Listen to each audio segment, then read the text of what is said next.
Hello everyone, welcome back to SSB Crack Exams. I am Sakshi and we are going to discuss some of the most important news, daily current affairs as on 17 September 2020. Before beginning, I would like to introduce you with SSB Crack Exam. It is one of the best institution if you are preparing for defense examination like NDA, CDS, AFCAT, Territorial Army, TA exams. For more details, you can visit our website. There you will find the entire package of courses, mock tests, quizzes, study materials and everything what you need to prepare for your examination. You can also follow us on social media platforms like Instagram, Twitter, Facebook and Telegram. Do not forget to subscribe to our YouTube channel and download our mobile app from Google Play Store, SSB Crack Exams. So let's start our day with the question of the day. And in the yesterday's session, I asked you, what is Prasad scheme? What is Prasad scheme? See, so let's discuss. Prasad, it stands for Pilgrimage, Regeneration and Spirituality Augmentation Drive. What it is Pilgrimage, Regeneration and Spirituality Augmentation Drive. So obviously, as the name suggests, it is for the pilgrimage, right? So it will come under Ministry of Tourism. It was launched in the year 2015. The year of launch for this scheme was the 2015. So what is the focus of this scheme? So the focus is on identifying and developing. First is identifying and second developing those areas, those pilgrimage sites, those pilgrim sites across the country to enrich the religious tourism experience. So this particular scheme is basically focusing on religious tourism. Okay, the funding is 100% by central government. Central government will be funding this particular scheme totally. Okay, so what are the objectives? Objectives are harness pilgrimage tourism for its direct and multiplier effect upon employment generation and economic development. So you know that tourism is the major source for employment. Also it will ultimately lead to economic development. Apart from it, enhancing tourist attractiveness in suitable manner by developing world-class infrastructure in the religious destination. By this scheme, developing world-class infrastructure so that tourists can be attracted. Apart from it, it also seeks to promote local art, culture, handicraft, cuisines, etc. So these are the objectives for Prasad scheme. I hope you got it. And now let's move ahead with the first major important news that we have today. So first of all, as you know that monsoon session is going on in the parliament and we have discussed about this. So we have so many news relating to the same, that so many bills have been passed. So recently Lok Sabha, the lower house of the parliament, it passes the bill to reduce the salaries of MP by 30%. So, you know, due to the COVID-19 crisis, an ordinance was promulgated by President to reduce the salaries of members of parliament by 30%. So, this bill is for the same. So, Lok Sabha has passed a bill that seeks to reduce the salaries of parliamentarians by 30% for the period of 1 year. So, it was done through the Salary Allowances Pensions of Member of Parliament Amendment Bill 2020. So as I told you, an ordinance was brought by the President. So this particular bill is going to replace the ordinance, Salary and Allowance of Minister Amendment Ordinance 2020. It will replace this particular ordinance. So under this, each MP draws a monthly salary of 1,70,000 as constituency allowances and 60,000 for running office besides other, as per the pay hike in 2018. Now the reduction will be 30% on the same. So let's see what are the constitutional provision and under what constitutional provision a member of parliament, a salary of member of parliament can be reduced or increased, right? So the constitutional provision under Article 106 of the Indian Constitution, this particular article, it empowers the members of parliament to determine the salaries and allowances by enacting laws. So under this particular act, our MPs, our elected MPs, they can determine and they can decide the salaries and allowances paid to them by enacting laws, by passing the laws in the parliament. Okay, so this was done under the same. Now let's move ahead. And next important update we have is about the Banking Regulation Amendment Bill 2020. So this was also passed by Lok Sabha recently, and you should know that on June 2020, an ordinance was promulgated by the president, and this ordinance was Banking Regulation Ordinance 2020, Banking Regulation Ordinance Amendment Ordinance 2020. That was promulgated by president on June 2020. Now it is necessary to pass the act for it. So the bill is passed now, and this will be an amendment to the Banking Regulation Act 1949. Okay. So now let's understand what are the features of this particular amendment bill. So first of all, this bill is aiming to safeguard the interest of the cooperative bank depositors in the country. It is for the cooperative bank depositor in the countries, right? This can be confusing as the cooperative societies are not under this. So cooperative bank depositors, this will be safeguarding the interest of cooperative bank depositors. This bill also enables the Reserve Bank of India. Under this Reserve Bank of India, our Central Bank of India, it can make a scheme for reconstruction or amalgamation of cooperative banks to secure its proper management and in the interest of the depositors. So under this, RBI has the power now to make any scheme for the restructuring and the amalgamation of any of the cooperative bank under this particular amendment bill.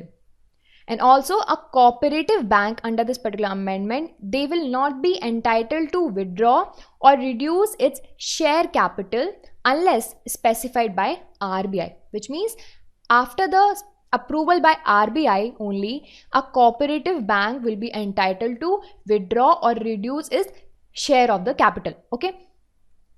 Now let's see what is the Banking Regulation Act 1949. So as you know that Banking Regulation Amendment Bill 2020 is an amendment to this particular Regulation Act, and it is Banking Regulation Act 1949. This is the original act, and it is a legislation to regulate all the banking firms in India. And this is the main and the original legislation under which all the banking firms in India, they are regulated. It was passed in the year 1949 and it came into force on 16 March 1949, the same year. This particular act, it sets the framework under the commercial banking in India, and it says the framework for how the commercial banking in India should be supervised and regulated. So Banking Regulation Act, it is not pertinent to primary agricultural societies, which is also known as PAGs, and we have discussed in detail about PAGs and the cooperative societies in the earlier session already. So this particular act is not for the PAGs or non-agricultural primary credit societies or cooperative land mortgage banks. Okay. Now let's move ahead and talk about the next important update that we have today, and it is about the Pradhan Mantri Garib Kalyan Package Insurance Scheme. It has been extended for next 6 months. So this particular scheme, Pradhan Mantri Garib Kalyan Package Insurance Scheme, this is extended for next another 6 months. The scheme was announced for the health workers. This scheme is for the health workers who are fighting COVID-19 pandemic, and it was launched on 30th March 2020 this year. This particular insurance package scheme, it comes under the flagship scheme of Pradhan Mantri Garib Kalyan Yojana 2016. It is a flagship scheme under this. So let's revise what is Pradhan Mantri Garib Kalyan Package Insurance Scheme. So this scheme provides health insurance to staff working in the government hospitals or healthcare centers. So who are the beneficiaries? The staff who is working in the government hospitals and healthcare centers. Basically, it covers the ward boys, safai karmacharis, asha workers, nurses, technicians, paramedics, doctors, specialists, and other health workers who are working in this particular centers. So under this, the amount of insurance will be provided by Ministry of Health and Family Welfare, of course. Okay, this will be coming under Ministry of Health and Family Welfares. The benefit is payable in addition to the amounts which is being paid to other policies and the scheme. So this will be in addition to the amount. If someone is already getting some benefits under other policies and other schemes, then also he will be eligible to get the benefit under this particular scheme. And there is no age limit is fixed for any individual, and any individual can enroll in this scheme. Okay, So this is about Pradhan Mantri Garib Kalyan package insurance, and the news is it has been extended for next 6 months. Now, moving ahead, and next important update we have is about the areas under Pradhan Mantri Jan Vikas Karyakram. Pradhan Mantri Jan Vikas Karyakram. The areas under this particular initiative have been increased, and it have been increased from 90 districts which were originally there to 308 districts of the country. Now, total 308 districts of the country will be coming under the Pradhan Mantri Jan Vikas Karyakram.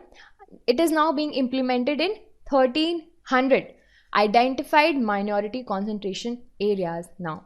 So let's understand what is Pradhan Mantri Jan Vikas Karyakram. So basically, first of all, and most important thing is it comes under Ministry of Minority Affairs. You need to remember this particular ministry, that it comes under Ministry of Minority Affairs. It seeks to provide better socio-economic infrastructure facilities. You need to understand this, that it is the aim for this particular program is to provide better socio-economic infrastructure facilities to minority communities particularly. This scheme is basically for the minority communities, and the benefit will be given in the field of education, health and skill development. Earlier, this scheme was known as Multi-Sectoral Development Program.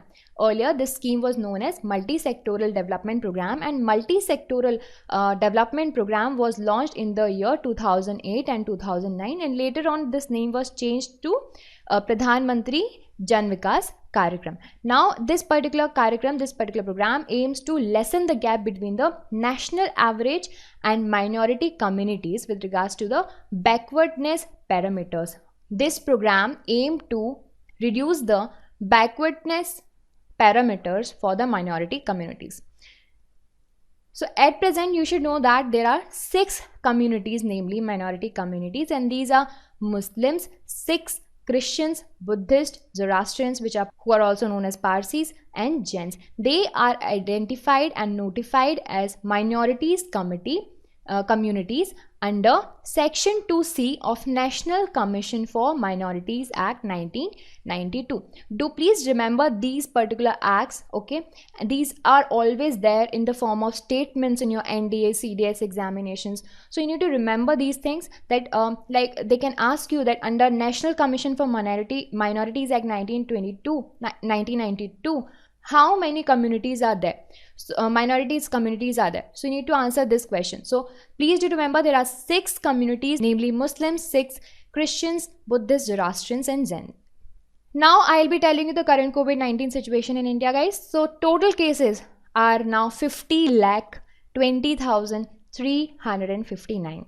Out of them, active are total 19.8% of this particular figure that I told you. It is 9,95,933.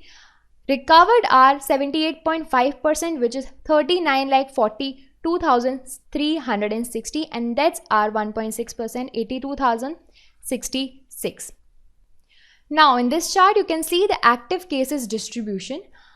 Total 73% of the total active cases are concentrated in mostly 9 affected states, and these states you can see which are further categorized. Like 3 most affected states are Maharashtra, Karnataka and Andhra Pradesh. After that, Uttar Pradesh, Tamil Nadu, Chhattisgarh, Odisha, Kerala, Telangana, and after that you can see the figure. Now, it is time to revise the entire session. Try to answer this question. It is time for quiz. So the first question in front of you is, which of the following articles of Indian Constitution empowers the MPs, which are members of parliaments, to determine the salaries and allowances by enacting laws? Which of the following articles? Article 101, 106, 111 and 123. So the correct answer is Article 106. It allows the members of parliament to determine the salaries and allowances by passing a law in the parliament. Next question is, which of the following is not a beneficiary under Pradhan Mantri Garib Kalyan Package Insurance Scheme? Which of the following is not a beneficiary? A. Safai Karmachari, nurses, doctors, farmers. So farmers are not the beneficiary under Pradhan Mantri Garib Kalyan Package Insurance Scheme. This is for the health workers. Okay. This is for the health workers. Moving ahead, next question is Pradhan Mantri Jan Vikas Karyakram comes under. This is Pradhan Mantri Jan Vikas Karyakram comes under Ministry of Health and Family Welfare, Minorities Affairs, Tribal Affairs, Home Affairs. So Pradhan Mantri Jan Vikas Karyakram, it comes under Ministry of Minority Affairs. As we discussed that Jan Vikas Karyakram is majorly for the minority community. Now guys, try to answer this question in the comment section. So the question of the day for you is, what is essential commodity? What is essential commodity? So try to answer this in the comment section. We shall discuss the complete detailed answer about the essential commodity. Also, the recent passed act about the Essential Commodity Act in the Parliament. We will also discuss about that. So I'll see you in the next session. Till then, work hard, stay motivated. Jai Hind.